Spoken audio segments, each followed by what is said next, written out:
that's what you saw on television. You saw the people that were booing. Yeah. They saw something that went against their long held belief. Yeah. And now that I see that, what do I do with it? Do I acknowledge that maybe that wasn't right? Maybe I should do something different? Right.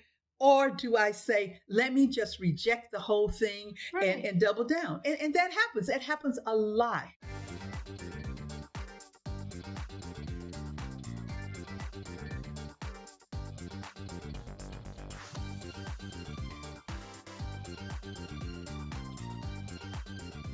Hello, family. Chef Lorious here. Welcome back to Calibama Talking, the podcast. I'm so excited to have you with me today. I am, as I've already said, Chef Lorious, everybody's auntie, and my co-host, Mama VJ, the community grandma. We are ready to talk today. We are? Yes, we ready to talk. I got things to say. Are you scared? You know what? I really like your color today. Thank you, Mom. This old thing. Oh, please, stop. I love it, though. It's beautiful, and I love the sequence. You know, I like to go, you go up and down. Oh, that is so cool. I love color. I like color. I like shining. Yes. You know, I found that the older I get, the more I like to shine. Well, you know what I love about sparkles? What? You know why we were always attracted to sparkling? Why? It's because that's what the water looks like. And in the old caveman, they're out. So water, they're looking for water. So everywhere you see the glitter and the sparkle, that's really? Water. That's what it represents. So we are always drawn to sparkle because that's a source of life. What? I ain't know that. I ain't know that. I just learned something new today, Mama. I just thought I liked it because it caught my eye because it was shiny. Exactly. It caught your eye because it was shining. Shiny. It was shiny, Mom. Shiny. Anyway. That nice sparkly water, though, it just shines. And I often wonder, you stand out. I like looking at the water. I really do. You know what I've started doing now? What? I've started going to sleep to the ocean sounds. Oh my God, it's so sweet. You hear the waves just crashing. Mm-hmm. And I do it on YouTube. Mm-hmm. And the one I use, there are different ones that have things on, but I like the one that has the dark stream. Oh, so it's a night. Yeah. It's like it's a night. And there's one that has the night stream and it has the moon too.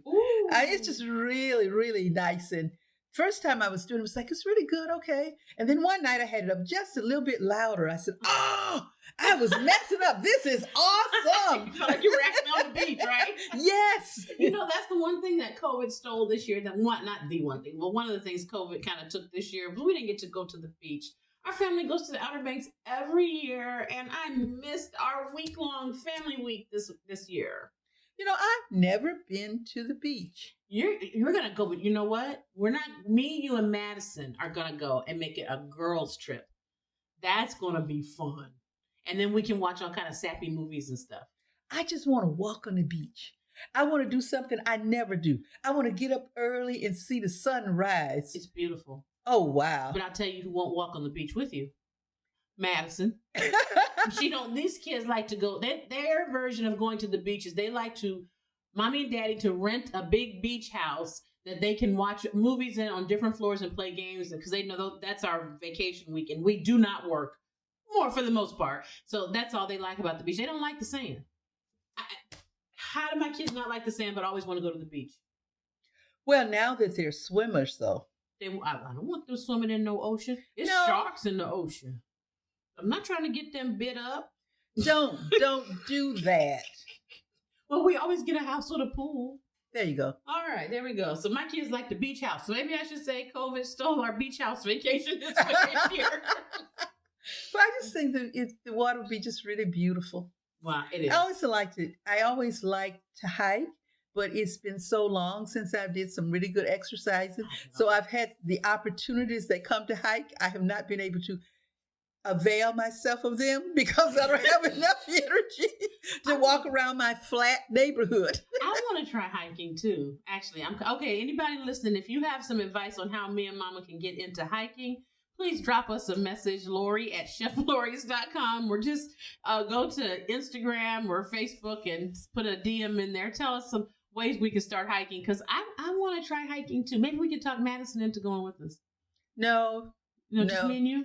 Me and you, because what? When you hike, you're going to be hiking, it's going to be bugs. Yeah, she don't like bugs. I don't like bugs. Well, also the pollen and stuff. I don't want her to get sick. Oh, Lord. There ain't nothing going to happen to that girl. Okay, fine. Me and you. Well, maybe we'll get one of the boys to go with us. Aiden. Oh, that would be fun. That would be fun. God. Okay, you guys drop us a note. Help us learn how to start. Like, tell us what we should do to get started, because we'll get this bright idea and go out there on some hill and get stuck. Be throwing flares up, trying to get. No. You cannot throw flares. No, not fire ones, the light ones, so we can get the attention of somebody to come get us. Anyway, we digress. We want to go hiking, and I miss the beach house, and I miss the fried Oreo sundaes my and my family always have in the summer on vacation. Okay, life topic of the day. This life topic for today is it's not super heavy, I don't think, but it is, it's somewhat sensitive because it is time sensitive. It is dealing with where we are right now in the world, especially in the nation. And today what I want to talk about is, I can't imagine how that must feel. Empathizing without owning. And what I want to talk about is, there's so many things that are happening. Our nation is having all kinds of unrest because of racial things. The Black Lives Matter movement is going on. There's sports are taking this on and having a way that they're representing it. And people are saying, I don't like the way I'm being treated. Everyone is having something to say. And it feels to me like we've lost the ability to empathize without owning. Meaning we feel like, if it didn't happen to me, I can't acknowledge that it happened to you. And what I want to talk about is, how do we get out of that, in terms of, how do I empathize and say, I can't imagine how that feels, because I haven't experienced that, but I respect what you're saying is your experience and how it's made you feel. You know, what you're talking about is, how do you get away from wanting a person to agree with you and then to understand it? Yes. I mean, that's the difference. I can't agree with you. Right. I mean, well, you should agree with me because I'm your daughter. And I'm just thinking, there are things that happen. There's experiences or different feelings about things we can't always agree upon. Right. And we don't agree upon them, not because we're evil, but because we have different perspectives. Yeah. Or we have different passions and different callings from God. Mm-hmm. It's like I remember a person talking about something that was, it is very important. What I'm going to say is sensitive, but it's important. This person talked about really being concerned about a nation that would abort their babies. Mm-hmm. And that was a true heart passion. Yes. And once you understand that's a heart passion, then you can, at least for me, that's understanding. And it is not whether I agree or not agree. Right. Of course, I do agree with that. And that's legitimate. Yes. Mm-hmm. Yes. But what we have now is, it's sort of like when it's polarized, we are not able to even identify the things that are real issues so that we can understand it. That's what's missing. And, what made me start thinking about this, because I struggled with whether or not to talk about this on the podcast, because, I'm a brand, Chef Lorious is a brand that's being created, and I don't want it to become polarizing and people are like, oh, I don't want to touch her. But at the same time, I feel like I would be remiss to be living in this time and not say something, you know what I mean? And not something that, this is not meant to be inflammatory. But I was looking at football started back recently. And in the first game, Patrick Mahomes and Mahomes, I think is his name, the quarterback of the Chiefs and the quarterback of the Texans. I'll just say that so I don't mess their names up, even though I love football. They had a moment of solidarity. What they did was they just locked arms at the beginning of the game. They stood for the anthem. Okay. They literally just locked arms to show that they were in support of equality, and people booed them. And what bothered me about it was, I thought I'm not even talking about kneeling or not kneeling. I'm not getting into that conversation. but they just did something to demonstrate solidarity, and people felt angry with it, like they couldn't just empathize. And even if they haven't had that experience, what does it hurt you as a person to say, I understand you've had an experience I haven't, and I'm sorry that that's happened to you? Why is that? What about that is so difficult for us as people now? Who have we become that I can't just acknowledge you had an experience that I don't have and appreciate it? But if I have to have experienced it for it to be legitimate. I know that's how do you, I think it comes from how do you destroy something? We will never be destroyed by any outside force. Right. No country is destroyed by an outside force. Yeah. It's always destroyed internally. And what we have now is we want to deny our shared experiences. Yeah. And the other thing is what I find, because so much information is being brought up. Let me just go back. Our history that I learned has been, the history was written by the victors. Mm-hmm. Good way to put it. Mm-hmm. That's one way, but it's not always the case, because when you look at the lost cause, those were the losers. Yeah. They lost the battle, but they're telling their story and they're reframing their story completely. Yeah. But anyway, history leaves out lots of things. Right. Because it's told from one perspective. Well, what's happening now is because there are more and more people. Yeah. And once you begin to deal with education and people begin to learn and knowledge is power. So suddenly you start looking at more of the history. You're not erasing history, but you're looking at more of history. Right. And when you look at what was left out of history, it was very ugly. Well, yeah. Super ugly. And what happens is, again, we back to our old topic. What happens is when you look at that, it's hurtful. It is so ugly. Yeah. And you think, my God, how could they have done this? How could I even think this? Or think it was okay? So, since you happen to look like that, we changed the story. It wasn't that. Or you shouldn't feel that way. I'm not going to, no, boo, boo. Like I told you, the whole argument about who's disrespecting the flag. I was thinking about that the other day. Every time a person is murdered, no, I shouldn't say murdered, because that's too strong of a statement. That's not proven. But every time there's state-sanctioned violence against a person, that person has been denied due process, which means that liberty and justice for all has been disregarded. Yeah. And the thing is, I'm sorry I'm at a loss for words, y'all, and I'm not as clear in my statements, because I like to talk and I feel things very deeply.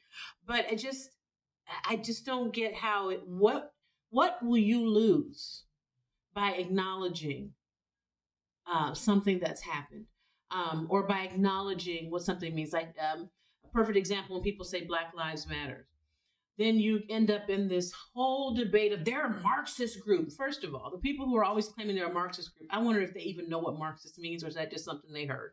But beyond that, the statement Black Lives Matters, then they say, well, all lives matter. Nobody said they didn't. But it's just, I don't understand what is going to happen to a person physically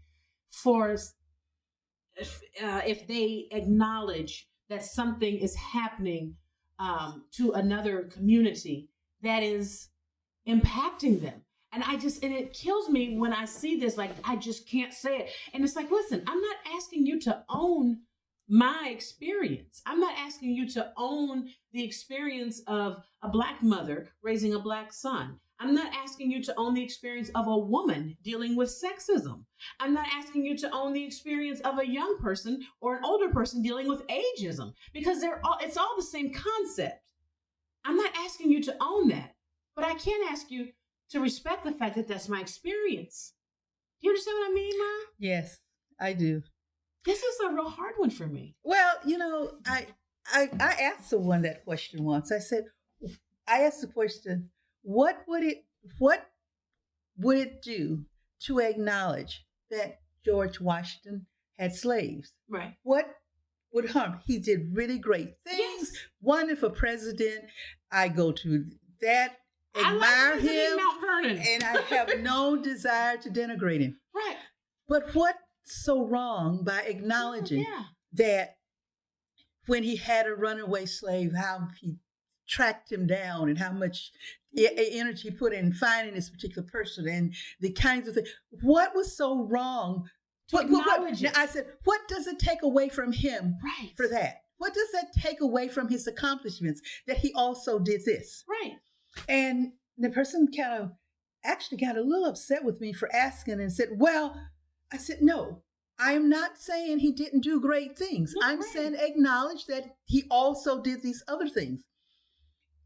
And they kind of demurred on it. Mm-hmm. But the more I thought about it, the idea is it means that I've idolized this person. Wow. And this person has flaws. They are human just like I am. Mm-hmm. So I need to demonize somebody else. It's got to be somebody's got to be demonized in order for my idol to stay idolized. And you know what? I think you actually might really be onto something there, Mom, because nothing else about it makes sense. If somebody has cancer and they're dealing with chemo, I have a friend who has cancer and is dealing with chemo, and it makes her weak and it makes her tired. All kinds of things that cancer does. I don't say to her, well, you know what? I don't know what to tell you because I've never had that. So I don't know. It's all in your head. That's just how you feel. It's really mind over matter. I wouldn't say that. That's her experience. I can say, I am so sorry you're going through that. Is there anything I can do to help? And if she were to say to me, well, you know what? When we do get together, could you make sure that you don't wear anything scented because the smells make it very difficult for me because of how the chemo is affecting my body? And I can say, sure, I can do that. That's something I can do to help because I hate that you're having to go through this. I've never experienced chemo, but I lost nothing by acknowledging what's happening to my friend and empathizing and saying, what can I do to help how you're feeling? Not, well, I didn't give you cancer. You want me to take it away? She didn't ask me to take it away. Of course I didn't give you cancer. That whole thing is like, I'm not asking you to own it. She didn't say, or you're not saying you gave me cancer, so you should take it away. And you should. Nobody's saying that. And that's the same thing with the statement of Black Lives Matters, or with anything that deals with, like I said, sexism or ageism. It's not, you need to be a woman. If you don't have ovaries, you don't understand. No, it's recognized, wow, okay, I understand what you're saying. And you know what? It's true. Historically, women have had a harder plight. Women historically did not have the right to vote, and they actually had to put up some fuss to get the right to vote. So I can understand that, and I acknowledge that.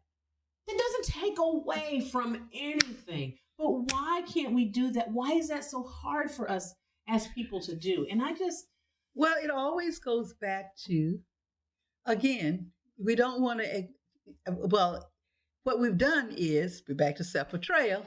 You've seen something and you don't want to deal with it. Yeah. I remember we thought we'd talk about riots, okay? Yeah. And the person was talking about destruction of property, and that is awful. It is, right. But you know what? Not once did we say anything about the fact when Tulsa, Black Wall Street was was totally destroyed. Bombed, just completely destroyed. There was, about 30 years ago, a community in Pennsylvania that was bombed. Yeah. It was okay. Yeah. And at the same time, we put property above human life. Yeah. But property can be rebuilt. Yeah. Again, but when you say that to a person, that is a person that they don't mean to put property above human life. They don't. That's not that's not the idea. That's not what they mean. Even the ones that can't say Black Lives Matter, that keep saying all lives matter. I believe the truth of the matter is they cannot face the fact that Black lives don't matter. Well, or I won't say that they can't face the fact that Black lives don't matter. I think they can't face the fact of what's happening to Black lives or how Black lives are being devalued. Because we can say anything with our mouths. The proof is in the pudding. And what we do as a society, what we have done has been to devalue Black lives. So that's why all lives matter. Nobody said they didn't. Why? Nobody said that. But you're right, to look at it and have to acknowledge it is so difficult, because then it means that the institutions or the people that we hold so high in regard, we have to recognize are flawed. And what's so weird about it is this all or nothing mentality, like either they're the best thing in the world or they're the worst thing in the world. That's not true. Well, again, you look at what images do we have. I listen, and you study history, and you go on. The one that always, this one of the statements, I don't want anybody to get mad at me, but it just, when you think. Yeah. I maintain people have to turn their brains off when they say things. You really do have to turn your brain off. When you make a statement, and there was massacres, there's this whole notion that people of color are dangerous and that they are a threat to society. Yeah. So you go hunting for them. When we talk about crime, for instance, that there's all this crime in poor neighborhoods. That is true. There are lots of crime. Okay, but you have 100 cops in this one neighborhood. Yeah. You are going to find at least 100 crimes. Yeah, probably. In this other neighborhood across the town, you have 0 cops. And you're not going to have any crime reported because it's no cops over there. There's no one to report it. Yeah. No one is. It's the same stuff that's going on. But see, what I think is interesting with what you said was, because I can imagine how this goes. When you said there are massacres and people of color were painted to be dangerous and violent, and you had to hunt them. So here's the thing. What they'll say is, I've never been told that, or I've never seen that, or I've never heard that. We're talking about historically. And what we're saying is that historically, things have happened to portray people in certain ways. And the ways that have been created, not by you, to portray people have become part of the fabric of how our institutions are defined and how we define and determine right and wrong. That's just what happens, and how sometimes someone determines the next step. And what people are trying to say, empathize, not own, is I can recognize that happened, and that we have to actively do things to work against that, because that is what happened. That's all people are saying. That's it. Nobody is saying you can't hit the rewind back button and go back in history. No, but you know what I've finally come to? And because it is what it is. It is what it is. Hashtag. But when I start thinking about racism, sexism, we don't call it, but that's sin. It is. It's just straight out sin. Yeah. It's all part of the package of sin. And if I can see it, and I feel that with the church and all of that, that if we can see it as a sin, then we can acknowledge it. But right now, it's a benign thing. We get to say, it's not benign. It's so ugly that we want to say that it really isn't what it is. We want to say, that really didn't happen. You can have 1,000 shootings of Black men, and you can say, but that was just 1,000 cops that did it. Yeah. And see, it's not really all cops. And you can have 3 Black people do something, 3. Yeah. And all Black males now are characterized by this action of do you remember a long time ago, you were a teenager when in Boston this particular man killed his wife? And what did he do? He called the cops and said a Black guy did it. Yeah. And I mean that in Boston, they terrorized every Black male they could come in contact through all the communities. And the guy had killed his own wife. Yeah. The thing with it is that I look at is what you said. Both statements are incorrect. Not you. I'm saying if 1,000 cops shoot someone, all cops are not bad. Absolutely. And if 3 Black guys or 3 men of color do something, all men of color are not bad. What I wish is we could come to a place of being honest enough to recognize that I'm not losing anything by acknowledging what's happened to you historically or presently or any of that. I can say, the truth is, I can't imagine how that feels. Hearing your story makes me feel terrible. And if I were going through chemo, like my friend who has cancer, if I were going through, just hearing her talk about it makes me feel, oh my God, I can't imagine. It makes me feel awful.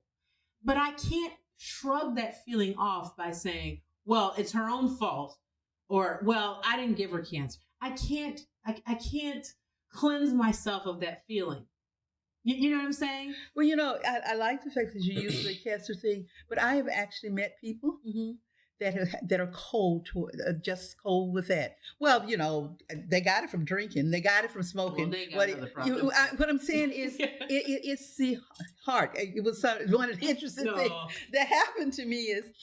People say, it's a heart issue. It's a heart issue. And I was getting so frustrated because all I could hear was, it's what I was hearing. I'm just pushing it off. Yeah. I'm just pushing it off. And then I stopped, and finally I had to stop and listen to God, because he kind of stopped me. Yeah. That's one thing about COVID. You get to be at home. Yeah, by your listening to Jesus, if you choose to. And it was like, it is a heart thing. Mm-hmm. It absolutely is a heart thing. And the question is, what happens when I see something and God shows it to me? Mm-hmm. What do I do with it? Right. And that's what you saw on television. You saw the people that were booing. Yeah. They saw something that went against their long-held belief. Yeah. And now that I see that, what do I do with it? Do I acknowledge that maybe that wasn't right? Maybe I should do something different? Right. Or do I say, let me just reject the whole thing and double down? And that happens. That happens a lot. And the nonsensical piece of it is all they did was lock arms. What about people locking? I'm not crying, y'all. I just got something in my throat. What about people locking arms? Makes you feel a need to boo. What if they said later, oh, we were standing in solidarity for battered housewives? It would have been booed. But you get what I'm saying? I'm telling you, it would have been booed. Why? Because that goes against someone's long-held belief. There's this deep, deep belief that we really have. Yeah. That we have this complete control. No, the other person has complete control of their lives. Uh-huh. And that whatever happens to them, this is an individual thing. Uh-huh. This is personal responsibility. This is, if you're beat, it's because you put yourself in it. You remember, people only treat you the way you let them treat you. I'm sorry. I did not go out there and let you shoot me. Okay, well, that's true. But I do kind of believe that people treat you the way you teach them to treat you. I do believe that. The catch is there's parts of it. Okay. So you have this deep held belief that that's a responsibility there. Well, once you have that piece and recognize the person, it's not just personal responsibility. Mm-hmm. There's also structural responsibility. That's true. So yes, I have a personal responsibility not to put myself in danger. True. Right. That's one part. Mm-hmm. But there's also a structural piece that's there. And if you want to ignore that structural piece, then you'll always make sure that it's the other person's fault. I love it. We always talk about people, oppressed people. Mm-hmm. The oppressors are always talking that the oppressed are making themselves out to be the victim, and that the oppressor is truly the victim. Oh, yeah. Oh, yeah. Yeah. I'm truly the victim. Yeah. I remember seeing a scene on one of these television shows in which this particular person was looking for a family, and her father had been a slave, so she was trying to go back, and so she went back to the plantation where it was, and so the particular woman was there, and she says, I don't know what good it was. I mean, my family lost everything. For what? And you're like, what are you And the woman said, your family owned mine. Well, what good was it? Now, that's what I'm saying. That's just crazy. The reason why she felt that way was because her way of life was changed. And when you grow up, whatever thing that you believe that's your way of life, and then something comes along and changes it, and threatens it, and then not only threaten it, but change it, unless you let God change your heart, wow, you will hold on to that whole thing, to what you believe. To that woman in that particular show, the fact that it was human beings, right, that her family's wealth was, that I can take this human being, and this human being will work as a human being can work, right, and all of their labor will come to me. The results of that will all be for me. right. They will get nothing, but I will get it for Right. me. And once you change that, then where's my wealth? Well, and the thing was, the woman who was looking for, again, it's a TV show. We're not talking about real people, y'all, so calm down. But in the show, what she was unable to do was even empathize with the fact that the woman was just trying to find her family.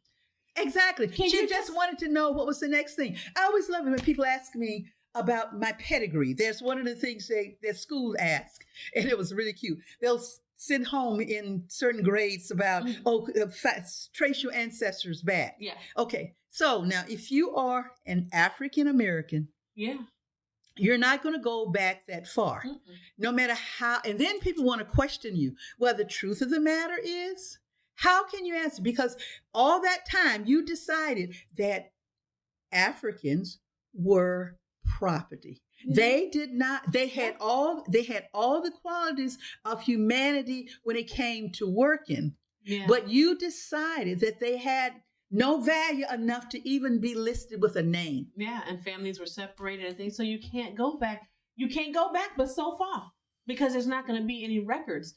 Because at that point, it's just property moving around. And if a family was separated once they came into the shores, which happened a lot, they're totally separated. You have no idea who's who and where they're from, and they start over.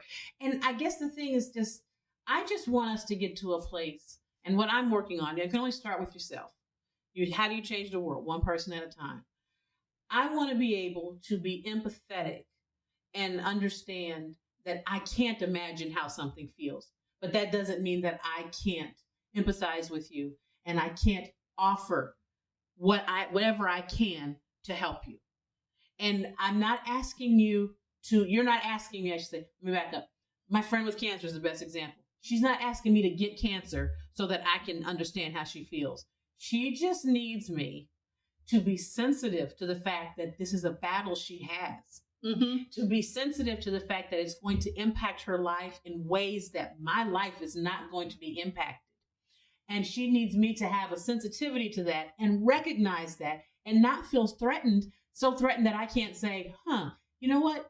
I really would like to go here, but that might not work for you because of your situation. Well, actually, I love this fragrance.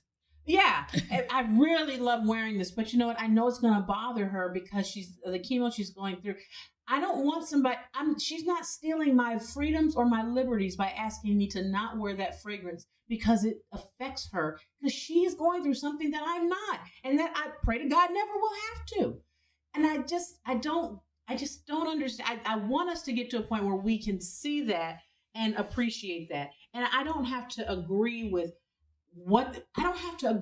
you to respect you. You want to understand. Again, the key is, what is the purpose of the conversation? The conversation is to understand. Even in the whole Black Lives Matter, you don't have to agree. Yeah. All I want you to do is to understand that there are opposite justice. I need you to understand that my life is impacted, because you don't have to understand that there's two different justice systems, because some people say, well, it's the opposite. Well, some people say, if I have to say that, I don't believe that. And I don't want you, I don't even want you to understand or agree. I just want you to acknowledge that I'm having a situation. Something is affecting my life. I had someone who meant a lot to me and who I thought we had a better relationship with, who I was like, but can't you see how this is impacting me? And they literally could not get past their themselves. That had meant nothing to them. When I'm saying, but you know me, and if you see something's impacting me, the fact, even if you don't agree with what it is, the fact that I'm supposed to be your friend and we're supposed to have a relationship, doesn't that move your relationship when you say, you know what, I don't understand, but you're my friend and you're hurting? And when we get to the point where we can't even give that, that's just. Well, the key is, then what I had to do with that is I said, okay, God, what? Yeah. And then he pointed me not where you think I'm going. Okay. That I had to understand that person. Nope. Okay, understand what? Understand. I mean, understand what? Seriously, he really had me to deal with. You've got to understand them too. You got to understand that person. You have to understand when a person said to me, the reason they couldn't say Black Lives Matter, the reason they couldn't acknowledge the things that forefathers, the founding fathers did that was not okay. They said it's because then what happens is then you have this destruction of property. What? It was okay because what happens is if you notice when something happens, all protest is supposed to make you uncomfortable. If you are not upset because actually, that's a good point. Actually, the fact that people booed them with the locked arms, that was a positive thing. It was a positive thing because it was a protest. The protest was that, you know what? This whole disunity thing, we're locking arms and we're going to be brothers. Even if you boo. And, yes. And what was so amazing, now that you mentioned that, I love talking to you, Mama, because now that you mentioned that, I realized something that happened in that moment. They locked arms. Some fans booed them. These men have emotions too. Just because they're playing football, they have emotions. They're humans, okay? They're not cattle.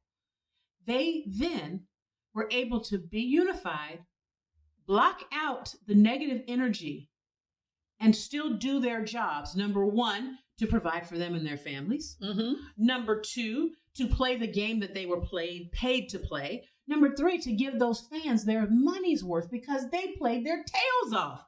You booed me 2 hours ago, and now you're cheering me because I won a game. Do you recognize the level of maturity that those players were able to display? To say and then after the game did interviews and said, we locked arms because we're two of the highest paid quarterbacks in the NFL and we wanted to show that we were unified. They did kneel. Some people don't like kneeling. And like I said, this conversation isn't about kneeling, but my point was they really didn't do any of the stuff that anybody could get mad, honestly, except for locking arms. They knew what they needed to do. They were strong enough to do it, let you boo them, still provided for their families, still played a great game. You still got your money's worth of entertainment. And understand the people that booed, they were looking at something that they didn't want to see. Exactly. And to acknowledge certain things is really bad. I was reading something somebody had sent about something that happened in Louisiana prisons with Black people back in last century. Mm-hmm. Last century, yeah. Mm-hmm. And all I wrote, I said, some of America's history, some of the United States of America's history is ugly. Yeah. And you're looking at this ugliness and you just want can it just go away? It won't go away. It's just ugly, though. A long time ago, it was a really interesting show, Carter's Country. I remember it. And so there was this white police officer, and then you had this Black person. And someone went to this Black guy's house and sprayed an ugly epithet on the door. Bad name. The N-word. So he always was this other cop who was just not for this whole integration thing anyway. Uh-huh. So they decided they were going to they were going to set it up and they were going to see who actually did it. Mm-hmm. Well, true enough, the next night this guy comes and he's spraying it. So they come out and they grab him and they say to him, I knew you did it. I knew you did it. See, you were spraying it. Well, again, here we go. Mm-hmm. Not understanding, misunderstanding. He saw it. It was so ugly to him that he was out there covering it up. That's when he said, you have to understand. Wow. I just cannot accept that the people that, they've disappointed me, but the people that I love, I cannot buy that there's something they saw that's bothering them and they've got to come to grips with it. Yeah. And they're trying to hold on to, how does this happen? My sister always talk about when you get insight. Insight is of no value if you do nothing with it. Mm-hmm. And that's where you've come to. The other part is people want to have this reconciliation, but then we don't want to deal with the actual facts of what happened. Right. But racism, That stuff is so deep rooted until it's like a bamboo root. They never get rid of bamboos. But you know what? You said something. You talked about. You said America has ugly history. Parts of it are ugly. But you know something? Not all of it is ugly. No. And what I don't like as a person of color is that sometimes people assume that when you want us to deal with the ramifications and the ongoing impacts of the ugly parts means that I'm trying to negate the good parts. No, it's all there. It's like a family. Yes. If you look in your family, just your individual family, this ain't got nothing to do with nobody's color. There's some ugly stuff in your family, but that don't make your whole family bad. It just means there's a piece of your history that's kind of not cool, you know, but that's part of what made you who you are. And so you don't ignore it. That doesn't mean you celebrate and say, wow, look how horrible we were. But you have to be like, you know what? That part kind of sucks right there. And everybody got an uncle that's been in and out of prison. We don't act like he's not our uncle. We just say, oh, that's that uncle. You know how that goes. That he's still part of the family. And we still love him. And we do so, yes. And you know what? There's some good in him. Yes, but they're still good. Right. But that bad part, you know what? Oh my God, you know, you really should not be driving drunk. But if somebody says that your uncle did that, you don't go, that's not what happened. Yes, it is. And then you say, well, that's not how I see it. Okay, now hold up. All of us know that uncle drive drunk every time he get a chance and he gets arrested. We all know that. Now, why are we going to sit up here and act like that ain't the case? That's what gets people mad. But then they say, well, you just want to throw away the whole family. No, I don't want to throw away the whole family. I'm just saying we can acknowledge that particular uncle got a problem. Okay? That's not throwing, and that's the same thing a lot of these things are, but it's not just with race. That's why I want to be careful what I'm saying. It's not just about racism. The same thing for ageism. There are people in our society who are older who get discriminated against because they're older and can't get a job or can't get a chance because they're too old. That's just as wrong. And the thing is, we look at capitalism, okay, and as much as we talk about it and we celebrate it, we really don't have a pure capitalism thing. Because pure capitalism is really ugly. Well, now let's not go that far. No. I said pure capitalism. So I'm not talking about my country. I'm not saying that our capitalism is all ugly. I said pure capitalism is ugly. Okay. Because you're dealing with the measurement of capital, land, and labor. Okay. When you're dealing with those just up and down, there's got to be some countermeasures to it. You have to balance it out. The idea that one individual has the same power as a corporation, that's not so. You have to have some balance and thing. Mm-hmm. One of the things that we're dealing with now that's happening is we're in a time now where we can't agree on anything. Right. One of the things that we have that's an unwritten rule. Mm-hmm. You know what is an unwritten rule? What? That on a traffic signal, that the red light means stop. That's an unwritten rule. We all agree that when you see a red light, you're supposed to stop. Right. Okay, now, let's just decide like we have now. Mm-hmm. We're not quite sure whether the red light really means that. You know, when I look at a red light, I don't see it. I see it as I should go for it. Well, that's chaos. Yeah. And basically that's what we're doing now. Yeah. That's why it's because we can't look at something and say, you know what, that's not right. Yeah. We can't look at it and say, you know what, due process of law says that no matter who the person is. Yeah, they deserve due process. Due process, I mean, you have a Second Amendment right. Uh-huh. Then Second Amendment right means that if a person of color has a weapon and a concealed and they have permit, and they tell you they have it when you have a stop, then you don't shoot and kill them because you're afraid. Yeah. Because you have a Second Amendment right. The Second Amendment right applies to everybody. Now, Mama, you going into that government stuff you study because you're getting real detailed, and I'm trying to keep this conversation. I'm not trying to be detailed. All I'm just saying is that we have this whole thing. Come back, Mama. Okay, I'm coming back to. We have to have some rules, and there are unwritten rules that we all agree upon. I'm coming back. Give me the opportunity to get back. Let me get back. I'm coming back. Back to my traffic signal. Okay. It is written that you can't. The red light means stop. It's in the driver's manual. Okay. See, I told you to come back. I didn't want to bring you back.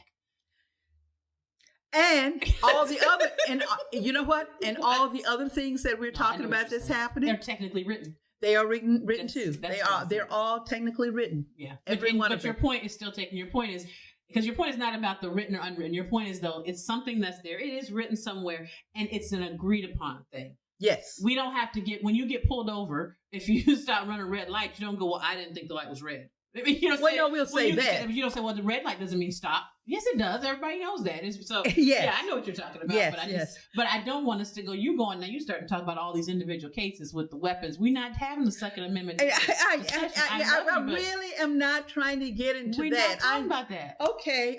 I'm sorry. Let me be real nice. I told y'all, me and my mama don't always agree. Sometimes she go too far. She go too hard. I'm just saying, but I do too. Okay. So back to your subject, and where I think we should be is what I've learned is I have to take the time to understand the person that does not see the world the same way I see it. And I try to understand and empathize and see their world. That's what we all need to do.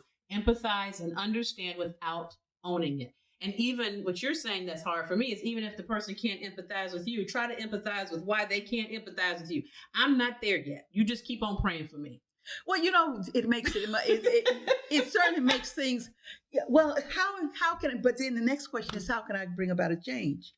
When I can empathize with why that person is feeling the way they are, even when they don't empathize with me. Even when they don't empathize with me, it gives me insight, and that insight, with the Holy Spirit, will give me what to do. Yeah. To help that person calm their fears. Because everything is a fear. Yeah. And just everything is and just because they feel that way now, sometimes seeing that is what helps them get to the next place. Like I said with those football players, those gentlemen went out there and played a heck of a game. And who's to say that someone didn't see them and go, wow, we booed them, and they still had the character in class to go above and beyond and do play a great game. And that could be what starts to change. Empathizing without owning is understanding, trying to understand, asking God, letting the Holy Spirit help you understand where someone's coming from, even when they can't give you that back. And you know what? That's the hard issue. That's the hard issue. And I have to examine my own heart. It was only when I started examining my heart that I was able to empathize and to see someone and understand someone else's position, because I started understanding my own heart. Without owning their position. You're right. I don't have to own their position. Without owning it, right. Oh, I can tell you, nothing's going to make me say that racism is right. Nothing's going to make that. That's just not going to happen. You're not going to redefine it so somebody can put it in some little corner, a little box of something bizarre and say, well, that's racism. And you're like, no. I'm not going to do that. Yeah, some little fancy definition so that you can agree with this. But I can kind of understand when a person says, I just really can't say that. I can understand a person when they're saying it because they're trying to deal with what's in their heart and what they're trying to deal with that. I'm not the person to make them feel anyway. God convicts. Woo! Well, I have a whole list of people for you, Jesus, to convict. Including you. And you. Whatever. I'm fine. Well, you know what I keep thinking to myself? What? I keep thinking, wow, what's going to happen next? Yeah. And you know what? It was so funny this morning. God gave me this beautiful picture. And his picture was Easter. It was Jesus. We had the whole trial and Jesus had died. Oh. And the disciples are walking along and they've got that whole Saturday, that whole time that they're there, and he's gone and all hope is gone. They have spent all their time following this man and they're just like, But then Sunday came. Yeah. And then it wasn't just Sunday came, but 50 days later, the Holy Spirit came. And here he was. Everything had been lost, and suddenly everything had been gained. Yeah. They'd gained everything. And these men and women turned the world upside down. And you're right, because it can feel to us right now like there's no hope. In a lot of ways, it feels that way. But remembering they had to go through the hopelessness of seeing Jesus die to get the amazing gifts Yes. that came from his resurrection. But if he hadn't died, he couldn't have rose. Exactly. If he hadn't gone back, the Holy Ghost couldn't have come. So we have to go through these ugly bits sometimes to get on the other side of them. We wouldn't have appreciated what happened in the Civil Rights Act in the 60s if they hadn't had such terrible things that had happened before, so we could see the progress. And similarly, now we're going through a really tough time, but it's not going to end here. No. The story is not over. The record is not over yet. Was that Wyclef? The record is not over yet. I remember that. Mom, you don't remember that. That's a rap album. Never mind. Woo! All right, family. Let me hush. I'm digressing now. I done gone to Wyclef, y'all. Thank you for joining us today. This has been a very enlightening discussion for me personally, because you can tell this is one that bothers me a lot. And I always want to be honest and authentic. Part of this journey is always about, for me, being authentic and saying what I really think and feel. And I appreciate you, Mom. You've always been authentic. You always say what you feel and think. Gets me in trouble sometimes. And the thing is, I've reached where I really don't. I keep thinking, when I say something, am I going to inflame the situation, or am I going to make it better? I don't think we always know. Sometimes we know if it's going to inflame it. But well, that's why I stop and ask. Yeah. What is it? Yeah. When I said it, what was my purpose? I mean, there's sometimes I'd be playing in some stuff. Oh, I know. I've heard you. I've heard you playing with some zingers. But the Lord comes in and you don't do it. Thank you. Thanks for joining us, guys. If you have any other thoughts or things you'd like to hear us talk about, just to get our take on, please drop an email to Lori@cheflorious.com. Lori, Lori @cheflorious.com. Or you can also send a message through Facebook or Instagram. You can DM me. I would love to hear from you, and we would love to talk about it. Thank you for being with me again today. I am Chef Lorious, everybody's auntie, and my co-host, Mama VJ, the community grandma. Have a wonderful and blessed day, guys. Bye. Bye-bye.